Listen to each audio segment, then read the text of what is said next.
사도행전 28장 16절에서 31절 말씀, 신약성경 237면에 기록이 되어 있습니다. 사도행전 28장 16절에서 31절 말씀 한 절씩 교독하겠습니다. 우리가 로마에 들어가니 바울에게는 자기를 지키는 한 군인과 함께 따로 있게 허락하더라.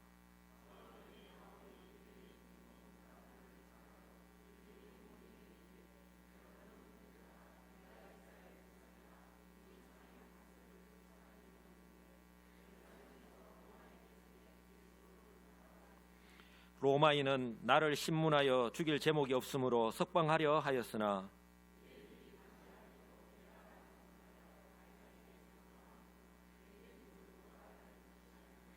이러므로 너희를 보고 함께 이야기하려고 청하였으니 이스라엘의 소망으로 말미암아 내가 이 쇠사슬에 매인 바 되었노라.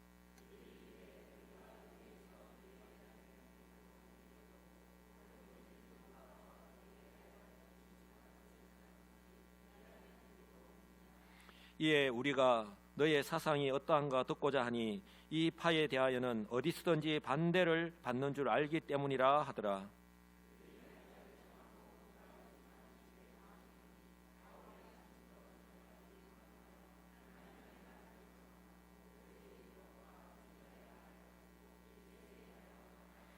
그 말을 믿는 사람도 있고 믿지 아니하는 사람도 있어.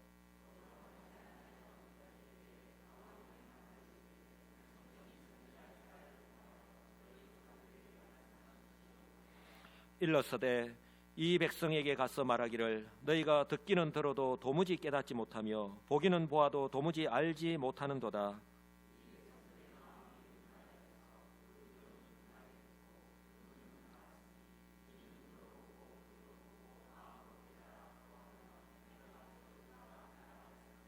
그런즉 하나님의 이 구원이 이방인에게로 보내어진 줄 알라. 그들은 그것을 들으리라 하더라.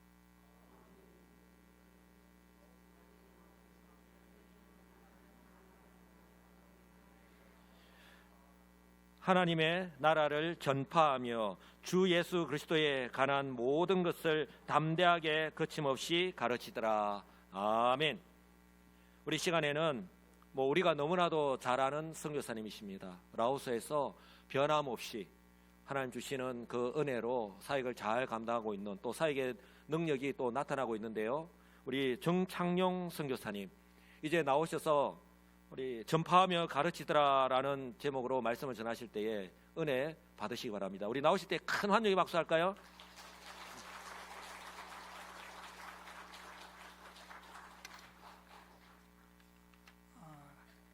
이렇게 새해 만나 뵙게 돼서 반갑고 또 이렇게 초청해 주셔서 감사드립니다.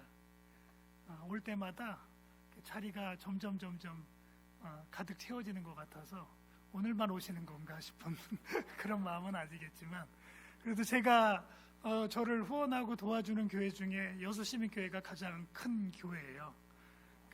저는 이제 지난주에 저희 선배님 그 아들, 손자, 며느리까지 해서 8명이 되는 교회에서 예배를 드렸고, 다음 주에 가는 교회는 16명 그 다음 주에 가는 교회는 잘 모르겠어요. 한 20명쯤 되나?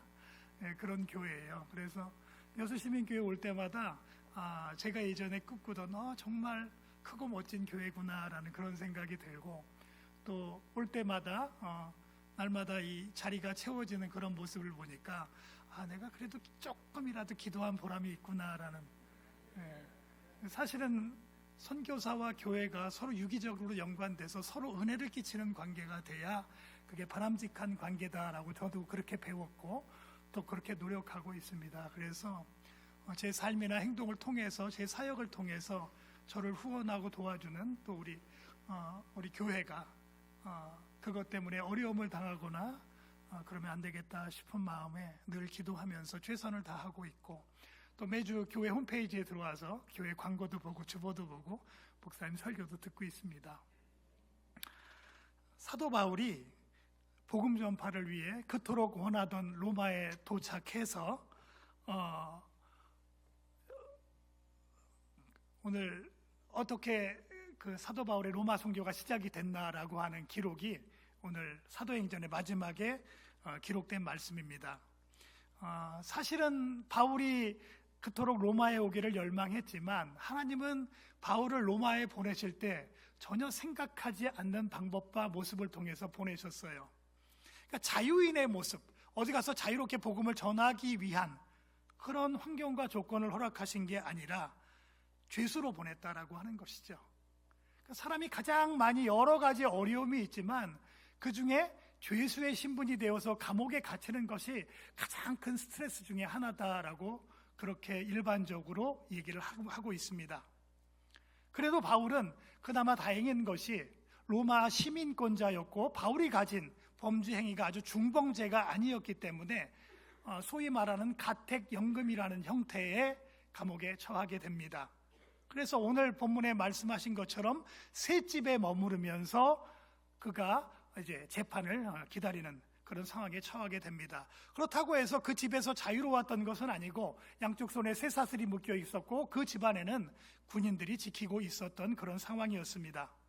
우리가 인간적인 눈으로 볼 때 바울의 선교는 이제 끝났구나라고 생각할 수도 있었습니다. 그러니까 저도 마찬가지였고요.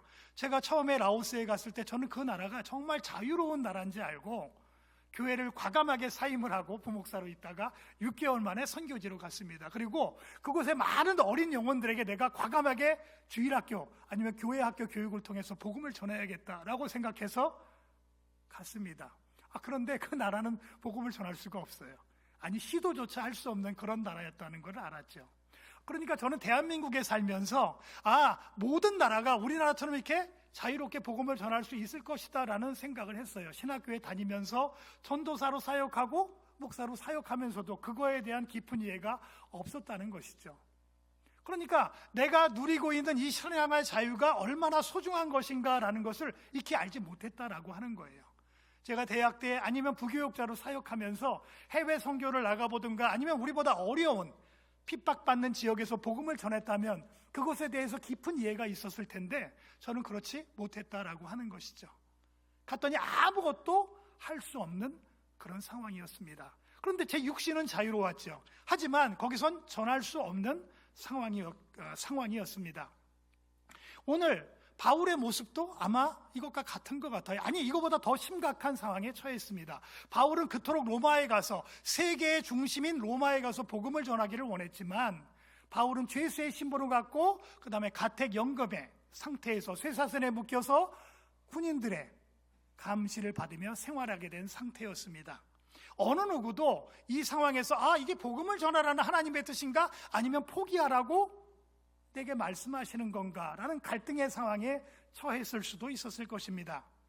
그러나 하나님께서는 그 좁은 셋집에서 복음을 전하는 방법을 그에게 알려주셨고 그 셋집이 로마 선교의 전초기지가 되었다라고 하는 사실입니다. 바울은 집 밖으로 나갈 수 없었기에 오히려 자신을 찾아오는 사람들을 영접하며 사역의 새로운 모델을 우리에게 제시해 주셨습니다. 아마도 제가 이것에 대한 깊은 이해가 더 있었다라고 한다면 제가 처음에 라오스에 가서 몇 달 동안 나는 이제 아무것도 할 수 없겠습니다라고 모든 걸 다 내어놓고 그냥 죽고 싶으니까 알아서 하십시오라고 포기했던 그런 상황은 없었을 것입니다. 이제 와서 시간이 지나면서 이 속에서 하나님의 뜻을 내가 찾아야겠구나, 내가 이 속에서 최선을 다해 사역해야겠구나 라는 깨달음이 늦게 찾아왔습니다. 우리의 삶 또한 똑같습니다. 우리가 열심히 신앙생활을 하고 복음을 전하고 또 하나님 중심으로 살아가려고 하지만 꼭 그럴 때마다 시련과 환난이 우리에게 닥쳐옵니다. 그래서 나는 하고 싶은데 내 조건이 갑자기 허락하지 않는다라고 하는 사실이죠. 평소엔 시간이 많았는데 교회에서 새해 직분을 맡기니까 갑자기 회사 일이 많아지는 거예요. 집안에 문제가 생기는 거예요. 가정에 분란이 일어나는 거예요. 그러면 이건 하나님의 뜻이 아닌 것 같습니다, 목사님. 저는 이제 과감하게 내려놓고 이 일에 집중해야겠습니다 라고 우리는 판단을 한다는 것이죠. 아니에요. 그것은 하나님이 우리에게 복을 주시려고 하는 그 일을 반드시 붙잡아라 라는 사인으로 우리는 받아들여야 한다라고 하는 사실입니다. 우리는 어떤 때 이런 환경적 아니면 여러 가지 우리가 당하는 제약이라는 쇠사슬에 묶여 있을 수밖에 없다라고 하는 사실입니다. 하지만 바울의 셋집처럼 하나님은 우리가 처한 그 제한된 장소를 사명을 위한 헌신의 장소로 바꾸기를 원하신다라고 하는 사실을 기억하기를 바랍니다. 바울은 셋집으로 유대 지도자들을 초청합니다. 유대 지도자들에게 하나님은 호기심을 주었거든요. 바울이란 저 존재가 무슨 존재이길래 이토록 우리 유대인들을 소란스럽게 하고 예루살렘을 온통 뒤집어 놓아서 이 자리까지 왔는가? 적개심도 있었지만 호기심도 있었다라고 하는 사실입니다. 그 호기심에 바울의 초청에 응하게 됩니다. 만약에 바울이 반대로 감옥에 있었다, 아니면 자유로웠다라고 하면 그 사람들을 만나지 못했을 것입니다. 아니면 적개심에 불탄 열혈 당원들이 바울을 찾아가 죽였을지도 모른다라고 하는 것이죠. 셋집이 어떤 때는 내게 속박의 공간이기 되지만 그것이 나를 하나님께로부터 외부의 세력으로부터 보호해주는 보호처의 역할도 한다라고 하는 사실을 우리는 기억해야 합니다. 바울은 초청받은 그들, 어떤 의도로 왔든지 그들에게 복음을 전하기 시작을 합니다. 그리고 기독교에 대해서 변증하기 시작합니다.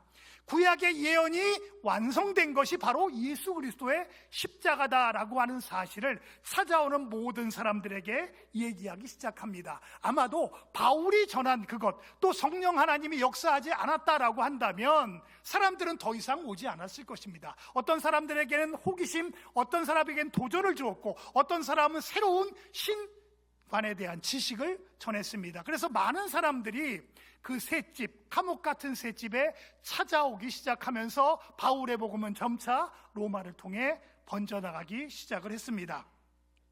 하지만 그렇다고 해서 찾아온 모든 사람들이 복음을 받은 것은 아니었다라고 성경은 말하고 있습니다. 대다수가 그냥 그러네 라고, 아니면 나는 받아들일 수 없어, 저거 이단이네 라고 얘기하면서 떠났다는 사람들이 대다수였습니다. 하지만 그 중에 일부 소수는 그 그리스도를 받아들이게 됩니다. 당시 시대에 유일신이라는 개념은 거의 없었습니다. 그냥 모든 게 신이라는 다신론만 존재했습니다. 근데 바울이 얘기하는 것은 유일하신 하나님, 하나님만이 참 하나님이다, 참 신이다, 절대 신이다 라고 하는 새로운 사상을 받아들이는 이방 사람들이 오히려 바울의 복음에, 바울이 전하는 하나님의 말씀에 귀 기울이기 시작했고, 하나님은 그것을 사용해 로마를 통해 온 세상에 복음이 전파되는 계기로 삼으셨다라고 하는 사실입니다. 바울은 몇 사람이 거절한다 할지라도 그 상황에 납실하지 않았습니다. 그는 구원의 주권은 오직 전적으로 하나님께 매달려 있다라고 하는 사실을 익히 알고 있었기 때문에 그렇습니다. 유대인의 거문은 도리어 복음이 이방인에로 자연스럽게 가야 된다라고 하는 선지자의 말씀을 이루게 했다라고 하는 말씀이 오늘 성경에 나오는 말씀입니다. 우리가 전도할 때 누구나 우리의 전도를 받아들이지는 않습니다. 또 요즘같이 각박한 세상에서 우리가 전해지는 우리의 복음을 거부하고 우리가 나눠주는 전도, 우리가 나눠주는 작은 사탕, 어떤 땡껌, 이 모든 것들이 그 사람은 그것을 거부하는 이유로 삼아서 어떤 때는 찢어버리거나 어떤 때는 밖으로 던져버리거나 어떤 때는 욕을 하는 경우도 부지기수입니다. 거절이 다반사다라고 하는 거죠. 그나마 저도 교회 다닙니다라고 전도지를 받거나 그래도 축복하는 그런 만날 때, 그런 소수를 만날 때 우리는 참 위안을 얻을 수 있습니다. 그러니까 바울도 마찬가지였습니다. 모든 사람이 자기가 전하는 복음을 통해서 예수를 만났던 것은 아니죠. 극히 일부만 그 복음을 받아들였습니다. 거절은 당연한 거죠. 우리가 복음을 전할 때, 오늘처럼 전도를 할 때 모두 다 아멘하고 받아들인다면 그게 천국이지 세상이겠습니까? 모든 사람들은 거부한다는 거죠. 왜? 내가 죄인임을 고백해야 되니까. 그리고 세상이 각박해져서 사단은 세상과 사회를 요란스럽게 해서 마치 기독교가 아주 불손한 세력인 양 그렇게 만들어버리고 있습니다. 사람들의 생각을, 사람들의 마음을, 그리고 그 적개심을 교회를 향해 대신 풀게 하는 그런 우리 세상 속에 처해 있습니다.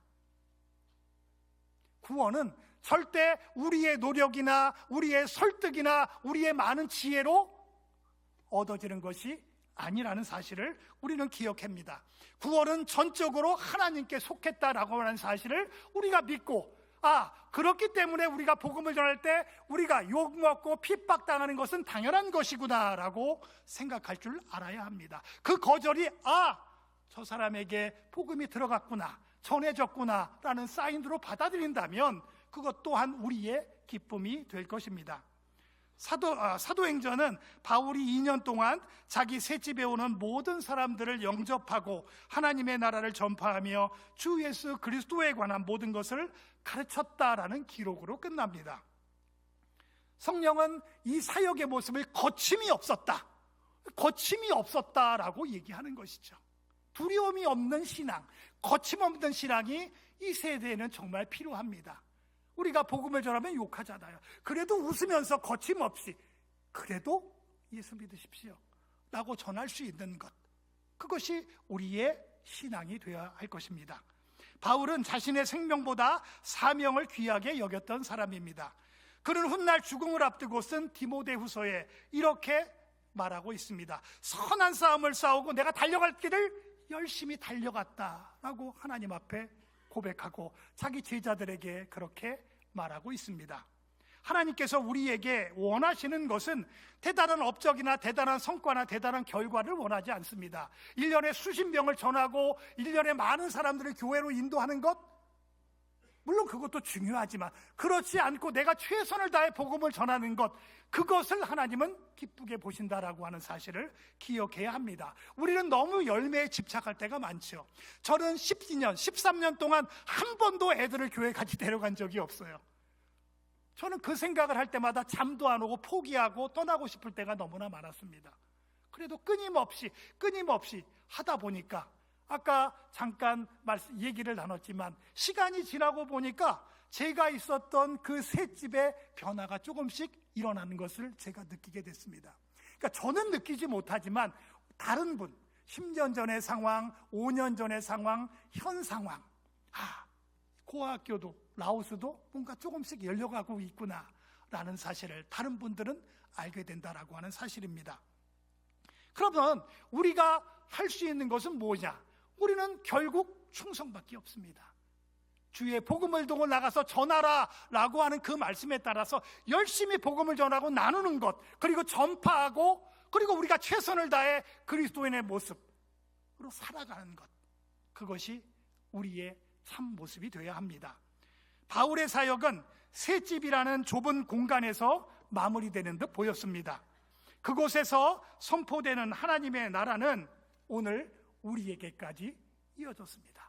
바울이 만약에 그 셋집에서 나는 할 수 없어라고 모든 것을 내려놓고 포기했다라고 하면 과연 오늘 우리에게 이 구원이 임했겠느냐라고 하는 사실입니다. 물론 하나님에는 누구를 통해서도 이루어질 수 있습니다. 하지만 하나님은 바울을 그토록 연달하셨고 다메섹 도상에서 그 강팍했던 바울을 꺾으셔서 사도로 부르셨고, 그 과정을 겪었던 사도 바울은 어떤 상황에서 자기가 십자가에 모부진 고문을, 그 십자가 앞에서 예수 그리스도를 만나는 순간 그는 변화되었고 그 복음을 위해서 살기로 작정했던 사람이기 때문에 이 어려운 상황 가운데서도 포기하지 않고 복음을 전하게 됐습니다. 지금 우리가 처한 상황이 비록 쇠사슬에 매인 것 같은 답답한 현실일지라도 내 자리를 충실히 지키는 것, 그것이 복음 전파의 기본입니다. 어떤 사람은 열심히 선교를 나간다고 합니다. 하지만 그 사람은 교회 봉사를 하지 않습니다. 그럼 왜 안 하는 거죠? 그렇잖아요. 내 교회, 내 섬기는 교회에서 최선을 다하고, 그리고 주어진 시간에 또 다른 곳에 가서 복음을 전하는 삶, 그것이 우리의 기본적인 신앙이 되어야 합니다. 바울처럼 우리 각자에게 주어진 환경 속에서 최선을 다해 거침없이 주의 복음을 전할 때 우리의 삶 또한 하나님의 영광스러운 기록을, 구원 역사의 한 기록을 채우는 한 줄기의 또 다른 사도행전이 될 것이라고 확신합니다. 저는 지난 2014년 6월부터 지금까지 루앙프라방 고학교라는 그 학교를 중심으로 사역하고 있습니다. 처음엔 몰랐습니다. 이 공산당이 세운 학교, 공산당들이 득실되는 학교, 사단의 영역 안에 있는 학교, 이 학교에서 내가 무엇을 할 수 있을까? 하지만 저는 이 말씀을 생각하면서 이게 바로 바울이 거했던 셋집이구나. 내 교회가 셋집이고 내 가정이 셋집이고 내가 처한 어떤 상황이 셋집인 것처럼 루앙프라 고학교가 나의 셋집이구나 라는 사실을 깨닫게 됐습니다. 그렇다면 이 학교가 내가 라오스 어린이와 청소년들에게 복음을 전하기 위한 전초기지구나 라는 사실을 다시 한번 깨닫게 됐습니다. 그리고 지금까지 사역을 해 나가고 있습니다. 저는 지난 2014년 6월에 라오스에 가서 한 2년 정도 있다가 우리 고아학교 아이들을 만나고 사역하고 있습니다. 그리고 그때부터 여수시민교회와 연결이 됐어요. 그래서 여수시민교회는 지금 9년째, 그리고 단기 선교는 10번 온 것 같아요. 어떤 애는 2번 오셨거든요. 그래가지고 10번 왔고, 그래서 늘 감사한 마음으로 저도 함께 여수시민교회가 이 루앙프라방 고학교 이 전초기지를 지켜주는 사령부구나 라는 그런 마음으로 부끄럽지 않게 최선의 사역을 감당하고 있습니다. 물론 보았던 내용이지만 제 사역에 대해서 잠깐 소개하고 그 다음에 마치도록 하겠습니다. 이게 동영상인데요. 이 동영상 보시면 좋아하는 것 같아서 네, 라오스 소개. 이게 저를 처음 보신 분도 계실 것 같아요. 그죠? 새로 오신 분들이 있으셔서. 라오스는 태국, 베트남, 그 다음에 캄보디아, 중국, 미얀마 중간에 있는 내륙 국가예요. 저기 분홍색. 그래서 바다가 없습니다. 그리고 라오 인민민주주의 공화국이고요. 우리 남북한 합친 것보다 넓고 17개주 1개 특별시가 있고 인구는 800만 정도 됩니다. 그리고 공산주의적 시장경제, 그러니까 공산주의 국가고요. 사회조금 조금 받아들이고 또 자본주의도 이상하게 섞여 있어요. 그 다음에 GDP가 155달러 되고 1인당은 1945달러인데 저것도 약간 허수가 있어요. 대부분이 산속에 사는데 산속에 사는 사람들은 100달러도 안 되거든요. 그러니까 시내에 사는 사람 위주고, 그 다음에 라오어를 쓰고 있고, 라오어는 태국어랑 한 70% 정도 유사합니다. 그러니까 라오족이 55%, 라오족이 우리가 흔히 얘기하는 태국 종족이 있죠. 타이족이랑 같은 종족이에요. 그 다음에 크무족은 캄보디아 쪽이랑 비슷한 종족들이고요. 그 다음에 몽족은 중국 우리가 잘 알고 있는 묘족이랑 베트남에 있는 종족들이고, 그 다음에 아카족을 가끔 찾으러 오더라고요. 우리 고려의 후손인가 그렇다고 아카족을 루앙프라방에 찾으러 오는 분들이 가끔 있는데 저도 어디 있는지 몰라요. 산속에 있어요. 아무튼 근데 거긴 지금 가면 안 돼요. 원래 캄보디아에 있는 스캠 조직들이 원래 라오스, 그 다음에 태국, 미얀마, 옛날에 우리 어르신들은 알겠지만 골든 트라이앵글 지역이 있었어요. 그렇죠? 삼국경 지역. 그래서 거기서 군사가 마약 재배하던 지역이었는데 원래 스캠 조직들이 거기 있었는데 거기가 대대적으로 이제 유엔에서 제재를 하고 단속을 하게 되니까 도망갔던 데가 캄보디아예요. 그래서 지금 캄보디아 조직들이 다 보따리 싸가지고 또 다시 가는 데가 거기예요. 라오스. 그래서 라오스 그 지역이 지금 복개오란 지역이거든요. 태국의 치앙라이에서 좀 가까워. 치앙라이랑 연결된 데인데 복개오 지역은 한국 사람이 관광을 못 가요. 관광 금지 지역이에요. 라오스는 아니고. 대충. 그 다음에 정치적으로는 베트남 공산당이랑 가깝고요.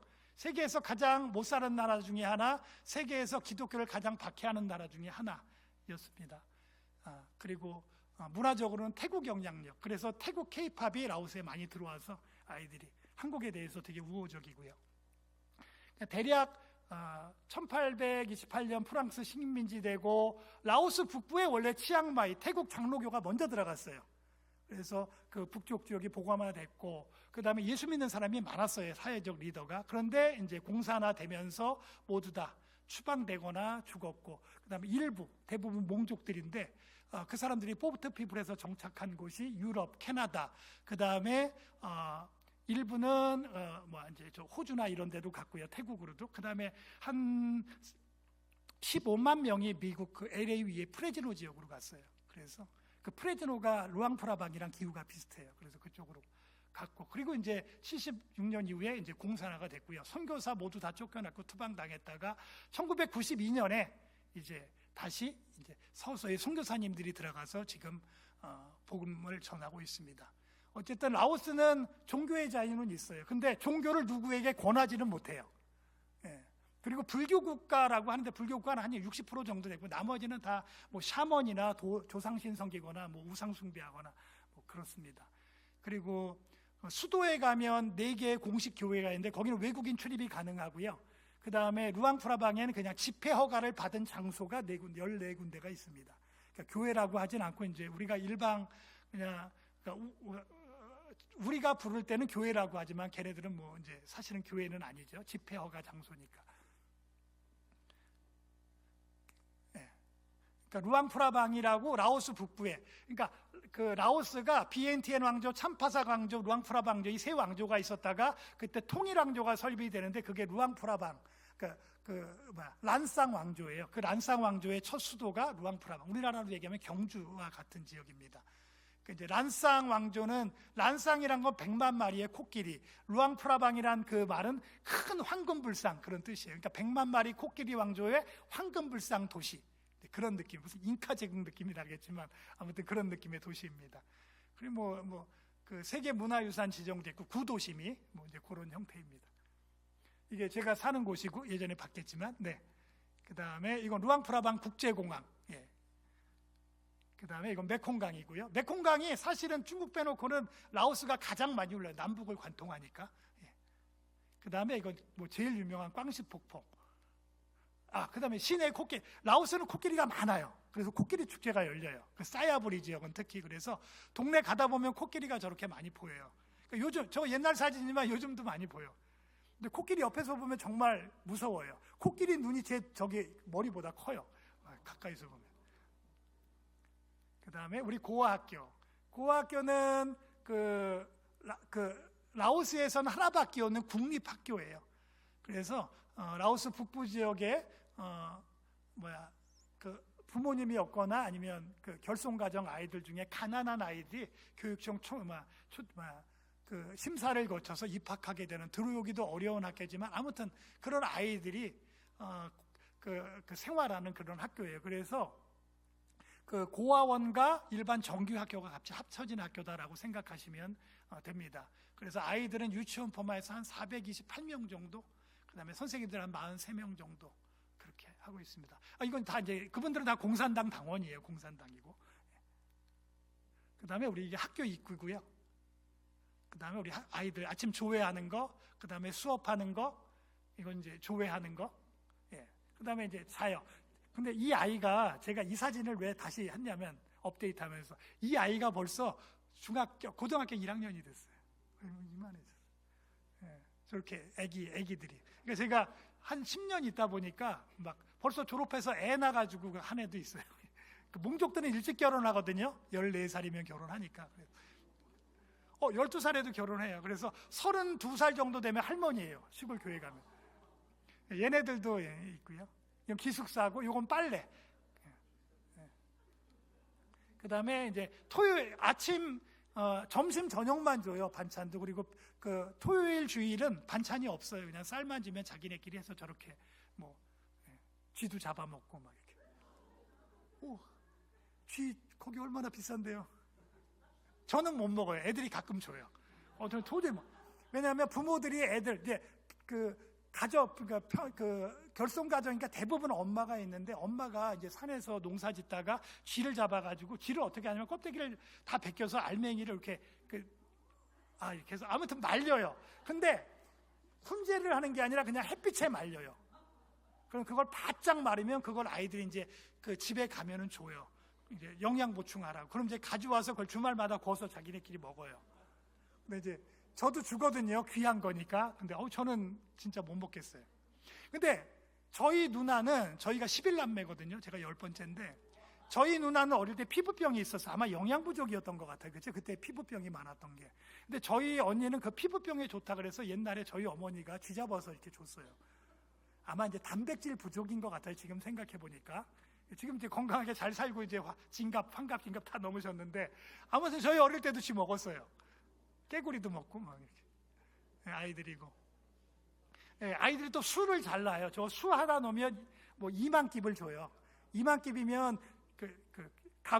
인건비만 이만큼이 아니라 자기네가 사서, 그래서 옷 모든 수를 다 놔요. 그래서 혹시나 다음에 여수시민교회 성가대 가운에 수 붙일 거 있으면 아이들한테 오다 줘가지고 제가 그 사업을 좀 하려고 그랬어요. 우리 고학교 애들이 술을 너무 잘 노니까. 예. 근데 좋다 그러면서 관심이 아무도 없으셨어요. 애들이 저렇게 하고 700원, 1,000원 받는 거죠. 1,000원. 자기가 재료도 다 사요. 이거는 아이들 이제 텃밭이고요. 상추한데 상추가 정말 많거든요. 민트 뭐 이런 걸 해요. 그 다음에 요거 이제 지난달 사진이에요. 텃밭, 아이들이 저렇게 학년별로 텃밭을 다 하면 아이들이 그 매주 목요일 날은 청소하고 주말마다 가서 물을 줘야 돼요.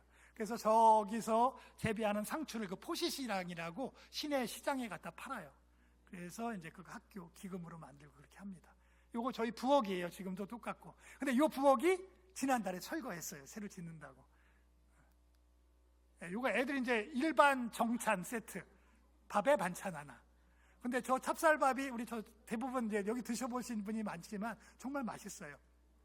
그리고 왜 찹쌀밥이 좋느냐? 찹쌀밥은 반찬이 없어도 먹을 수 있어요. 그래서 우리 애들은 위장이 다 좋아요. 1년 365일 찹쌀만 먹으니까 장이 아주 튼튼하고 좋습니다. 그 다음에 이게 아까 그 자리예요. 선교 다녀오신 분들은 우리 목사님도 아시겠지만 그 자리가 저렇게 다 헐어버렸어요. 그래서 우리가 많이 다니고 선교를 와서 많이 알려지니까 요번에 루앙프라방 주의회에서 저 부엌을 새로 리모델링 해주기로 했어요. 그래서 주의회 의장님이 와가지고 행사했어요. 근데 언제 질지는 모르겠어요.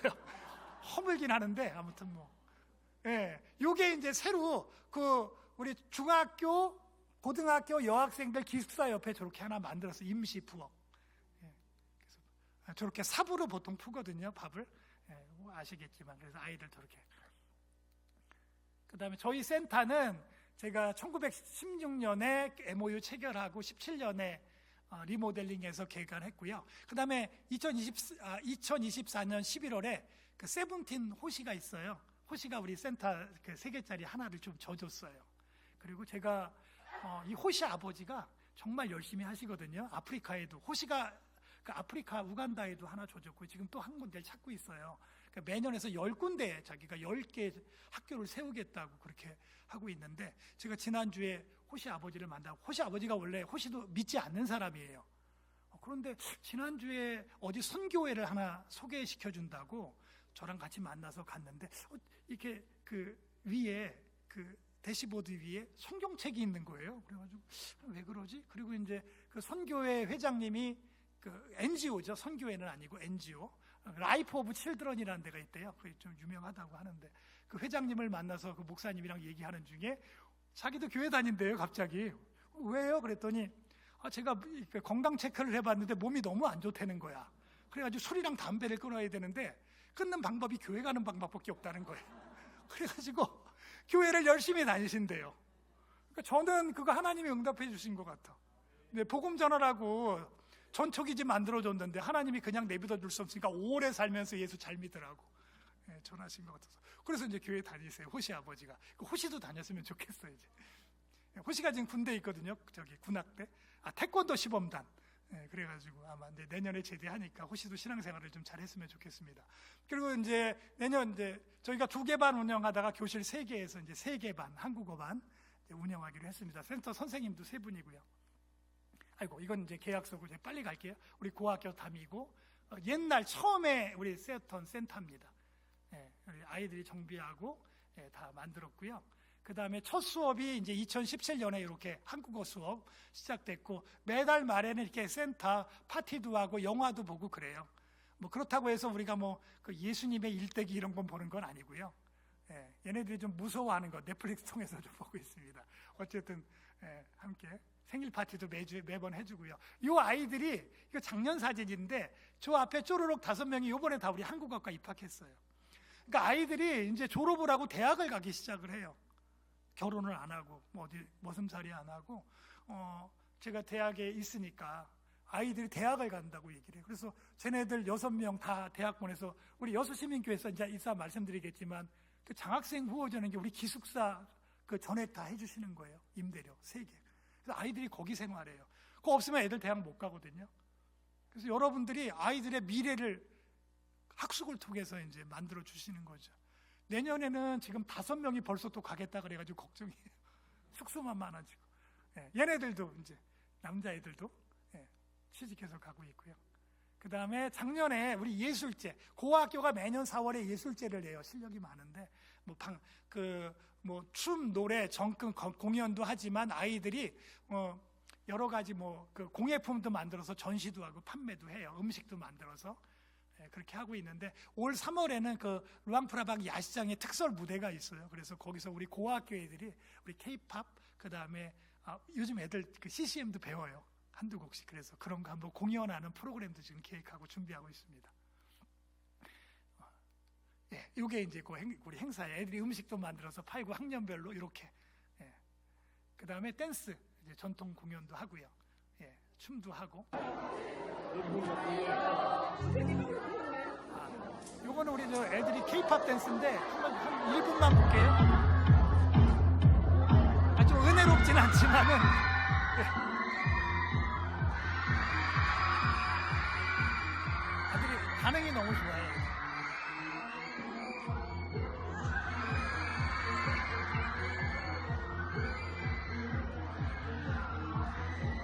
우리 다 센터 애들이에요. 센터에서 한글 배우면서 신앙도 배우고.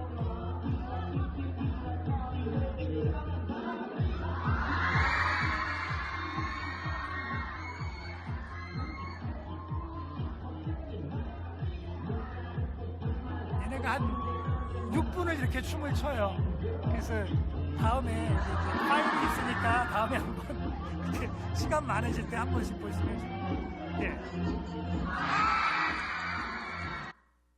예, 이건 이제 다음 영상이고, 이거 이제 그 다음에 여기 이제 빵 나눔 사역이라 그래서 아이들한테 매번 빵을 한 3개월 정도 나눴어요. 근데 이게 수도에서 이 배송할 때 너무 문제가 많아가지고 어쨌든 빵 매번 이렇게 해서 빵 나눔 사역. 그래서 특별한 그런 사역 이벤트가 있으면 진행하고 있습니다. 아이들 빵 좋아해. 이거 한국 빵이에요. 한국 빵이 아니라 우리 한국 스타일로 만든 우리 시장에서 파는 역에서 파는 그 1,000원짜리 빵 같은 그런 빵입니다. 너무 좋아하고. 그다음에 이거 이제 유치부 아이들. 예. 우리 저 장모님 좋아하시는 따뚜니 앞에 있네요. 쟤네들은 여수시민교회 모든 사람들 다 기억해요. 단기 선교팀을. 예.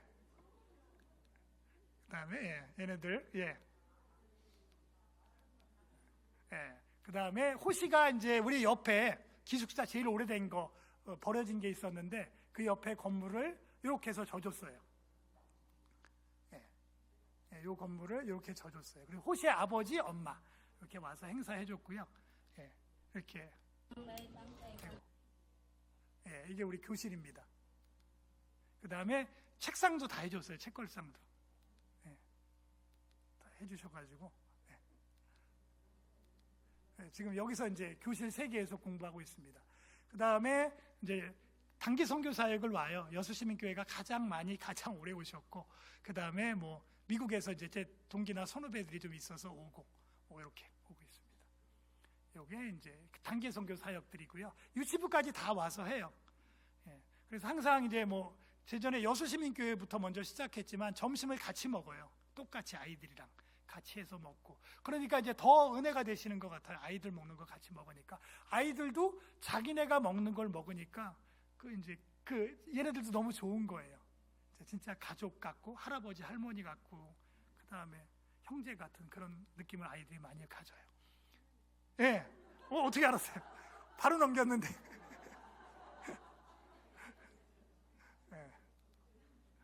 여기 이제 벽화도 그리고 장로님도 오시고 이게 2번째인가 3번째 오셨을 때.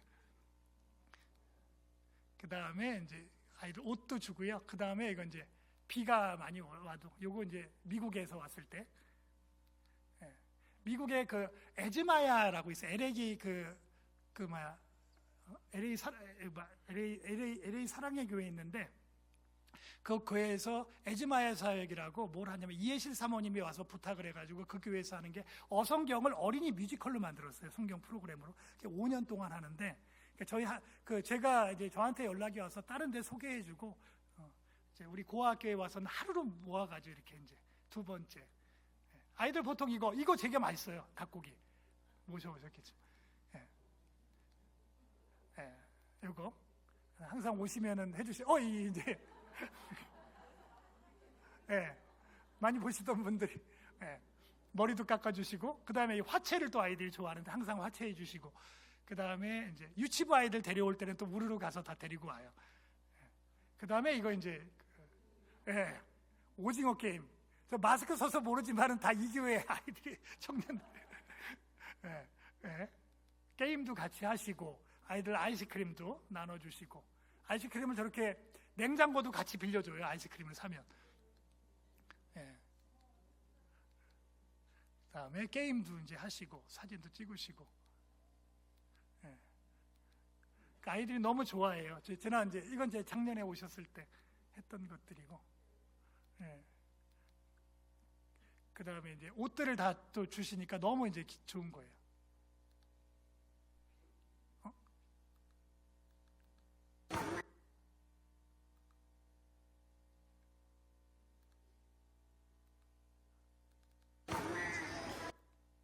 이게 시작이 한 번 누르는 거죠. 왜 넘어가지? 목사님, 이게 앞에 거예요. 준비됐나요? 예, 앞에 동영상. 사실은 아예 그냥 다 모아놓고 내버려서 이제 요즘은 CCM으로 다 해요.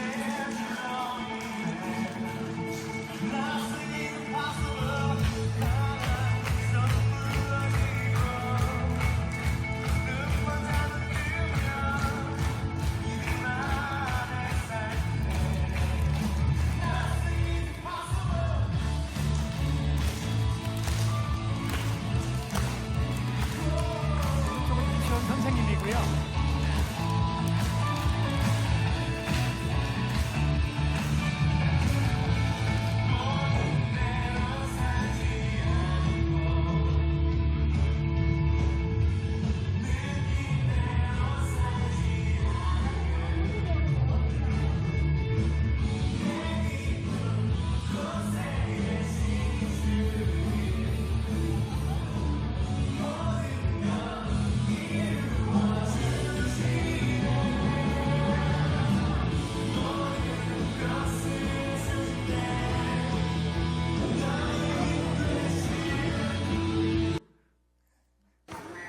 시간이 없는 관계로, 이거는 이제 한번 봐야 될 것 같은데.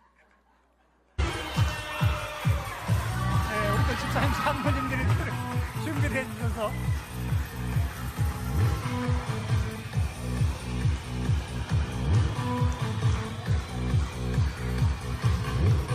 내게 강 같은 내게 강 같은 내게 강 같은 강 같은 강 같은 내게 강 내게 강 같은 여와 내게 강 같은 여와 내게 강 같은 여와 넘치네 내게 강 같은 여와 내게 강 같은 여와 내게 강 같은 여와 넘치네 내게 샘솟는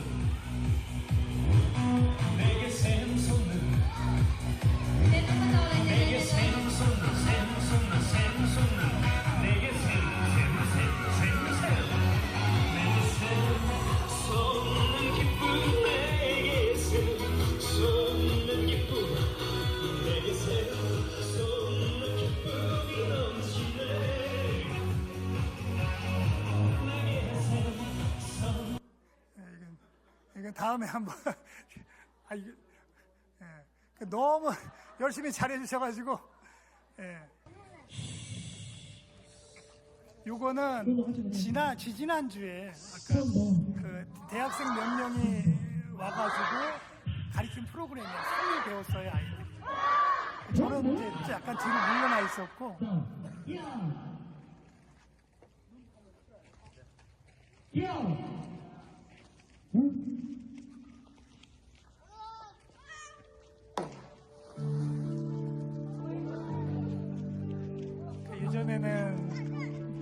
찬양이나 CCM은 아예 엄두도 안 냈는데 이제는 이제 찬양도 하고 CCM도 부르고.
화음을 가리켰는데 제가 지금 예, 저거 4절까지 다 2절까지 다 하니까 다음에 한번 여기 한번 시간 나실 때 한번 보시면. 그다음에 그동안 성탄절 발표 예전에 한번 하고 좀 문제가 있어가지고 경찰이 찾아왔었거든요. 못했는데 조금씩 이제 규모가 돼서 요번 이제 25년 성탄절 때는 조금 더 재미있게 했어요. 그래서 아이들이 다 이렇게 직접 만들고 꾸미고, 요거는 한번 이제 유치부 아이들이 그래서 한 달 연습하고. เริ่มเลย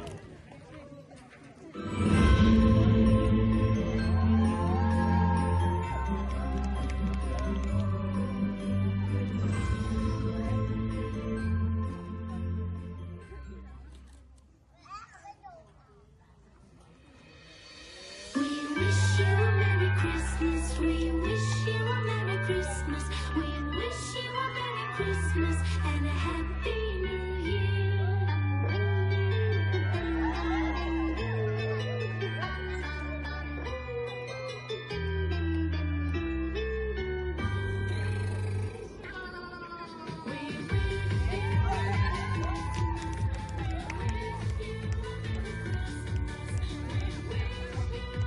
예, 요것도. 그다음에 저희 성탄절은 한국어학과 우리 SFC, 이게 사실은 좀 이제 부끄럽지만 Student for Christ가 아니다 Student for Children이에요.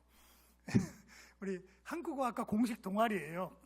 그 라오스 우리 그 스파누봉도 뭐 어쨌든 국립대학인가 공산당 대학인데 거기에 SFC를 하면 좋겠는데 뭐로 하면 좋을까 그래가지고 우리 스튜던트 포 칠드런 해가지고 우리 고학교를 도와주는 봉사 동아리 이렇게 해가지고 일단 활동하고 있습니다. 그러니까 지들이 뭔지 모르는데 자기는 아무튼 SFC 좋대요. 근데 또 이제 오시면 또 SFC 선배들이잖아요, 다 도현님 이래가지고. 야, 나도 SFC. 그래, 나도 SFC. 그래서 서로 이제 아무튼 뭐 우리 아이들입니다. 아이들이 전적 다 준비해서 우리 한국어학과 SFC 아이들도 같이 다 직접 음식해서 준비하고 저녁에 같이 이렇게. 이번 성탄 파티를 좀 했고요. 그러니까 내년에는 이제 좀 더 규모 있게 좀 알차게 해서 준비하려고 하고 있습니다. 이제 교실 안에 아이들이 이제 게임도 하고 이제 선물도 좀 나누고 그랬어요. 그러니까 단기 선교팀들이 오면 막 여러 가지를 사오시거든요. 이제 그거 다 모아놨다가 성탄절 때 선물 다 줘요. 성탄 바구니. 그다음에 이제 교회에도 좀 갖다 줬고요. 두 교회에도. 그다음에 한국어학과는 저기 우리 스파르본 국립대 한국어학과고요. 우리 고학교 애들이 졸업하고 대학을 가야 되는데 이 대학에서 교수 요청이 왔는데 제가 뭐 그 월등한 실력이 있어서 교수가 된 건 아니고 우리 한국어학과 애들이 우리 고학교 애들이 졸업해서 대학에 가는데 한국어학과에 가면 제가 거기 있으니까 아이들이 적응을 쉽게 해요. 도와주기도 좋고. 그래서 그런 취지로 한국어학과 사역도 같이 하고 있습니다. 마침 이제 한국어학과 졸업하고 여기 계절 근로자 통역으로 또 많이 와요. 그래서 작년에 여기 순창군, 그 다음에 남원, 그 다음에 곡성, 그 다음에 완도 이런데 우리 저희 제가 후원하고 가르쳤던 아이들이 통역 요원으로 와서 여기 있어요. 그런데 얘네들이 촌애들이라 여기를 올 줄을 몰라요. 교회를 가라 그래도. 그래서 올해는 이제 2번째 오니까 아마 그러니까 토요일 날이나 주일 날 와서 예배드리고 가라 이렇게 그렇게 좀 얘기를 이제 하고 있습니다. 그리고 이제 한국어학과 축제 그 다음에 이제 수업하는 것들이고요. 그 다음에 여기도 이제 새 건물을 줘줬어요. 그래서 이렇게 한국어학과 이제 새 건물 광화문처럼 이렇게 해가지고 물론 이 하드웨어는 이제 다른 데서 타종교에서 줘줬지만 타기관에서 우리랑 기독교는 아니는 타기관이지만 어차피 안에 있는 사람들은 선교사들이 대부분이니까 관여도 안 하시고 그래서 여기서 우리 아이들 이렇게 다 입학해서 공부하고 있습니다.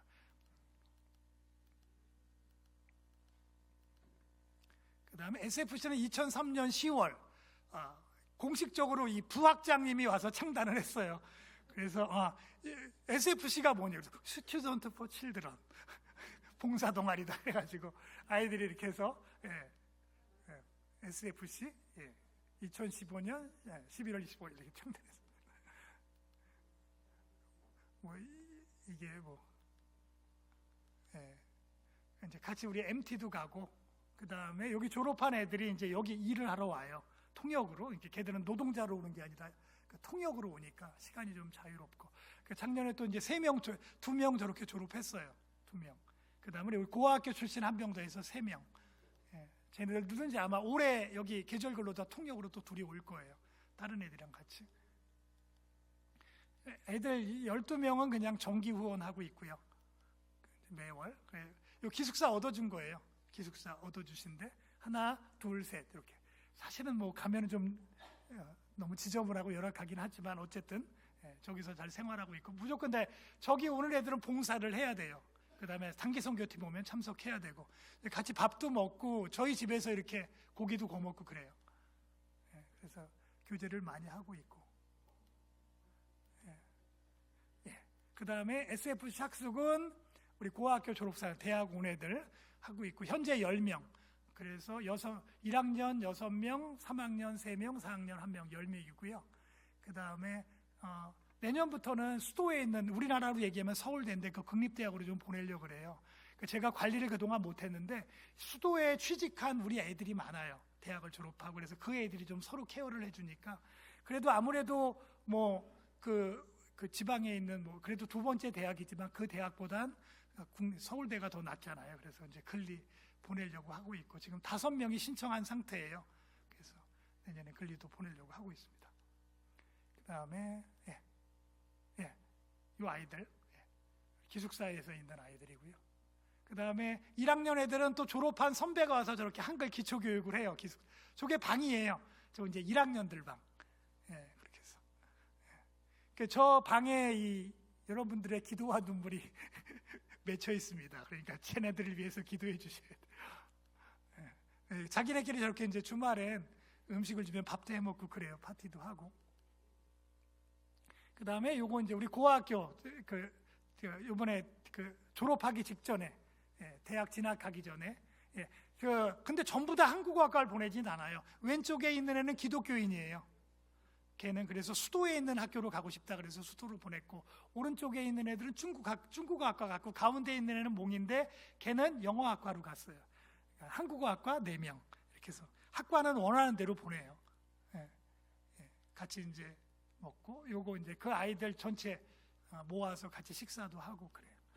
그 다음에 5명은 수도에 가서 EPS 있죠. 고용호가제 취업 5명이 다 합격을 했어요. 근데 라오스에 지금 대기자가 4,000명이에요. 그래서 1년 넘게 기다리고 있어요. 그러니까 제 아이들도 이제 고학교 졸업하고 보내서 훈련센터 아는 데서 훈련 받아가지고 한국어 능력 시험 합격해서 대기하고 있습니다. 그러니까 이제 여수나 어디 오면 이제 쟤네들이랑 연결이 돼 있으니까 만약에 여수나 이쪽으로 오면 이제 물론 이제 교회 출석하도록 하려고 이제 준비하고 있습니다. 현재 교회 3군데 지금 교회하고 있는데 합방교회라는 교회가 있고요. 몽족교회. 이제 교회. 합방교회는 우리 그 후원해 주시는 수아리가 여기 교회에 다니고 있고요. 기숙사에서. 그 다음에 고등학교 지금 2학년인데 그 아이도 이 교회 출신이에요. 그 다음에 롱호 교회는 우리 이제 그 한국아 여기 이제 여수시민교회에서 한 3번 정도 가고 그 다음에 그 책상이나 아니면 간식이나 아니면 여러 가지 도와주고 있고요. 그래서 매번 오실 때마다 방문하는 교회입니다. 이거는 그 다음에 요거는 이제 그 요번에 지난번에 오셨을 때 우리 쌩알이라고 교회 다닌다 그랬죠. 남자의 그 아이가 아버지가 목사님이에요. 여기 크무지옥교회고 깡식폭포 가기 직전에 있는 교회인데 요번에 이제 같이 가서 성탄 때 선물 주고 같이 이제 하고 있어요. 그래서 이제 인사를 하는데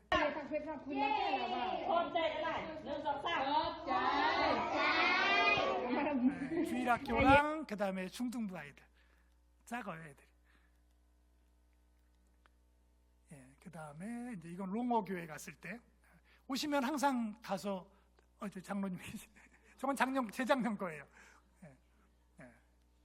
그 다음에 요거 사실은 좀 부담되는데 작년에 와서 또 무슨 1시간 동안 찬양을 하시더라고. 그래가지고 제가 사실 좀 마음을 졸였어요. 잠깐 교제를 한다 그랬는데 거의 1시간 가까이 서로 찬양하고 하고 뭐 장로님 기도도 해주시고 다 해주셔서 감사하고. 같이 쟤네들도 찬양을 잘하거든요. 딸 셋인데 딸이 전부 다 믿음이 좋아요. 그러니까 조중에 둘째가 이제 저희 한국학과 졸업생 제자고요.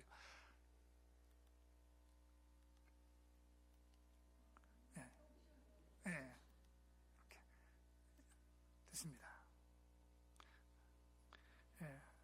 아까 처음에 말씀드렸지만 저도 가서 아무것도 할 수 없겠다라고 생각을 했고 여기서 뭘 하나 생각을 했고 어느 정도 처음에 좀 내려놓고 포기했었는데 하나님이 사인을 주시더라고요. 뭐 오고 싶어서 왔는데 해봐야 되지 않겠느냐라는 마음에 확신을 주셨고 시작해서 이제 예전에는 처음 단기 선교 오셨을 때 정말 아무것도 못했어요. 그런데 지금은 와서 찬양하고 같이 기도하고 또 아이들도 그렇게 따라오고 있고 이게 하나님의 은혜가 아닌가 또 여러분의 기도의 힘이 아닌가 그렇게 생각을 합니다. 그래서 함께 해주셔서 감사하고 저도 여러분의 기도가 또 여러분의 후원이 부끄럽지 않게 최선을 다해서 사역에 임하도록 하겠습니다.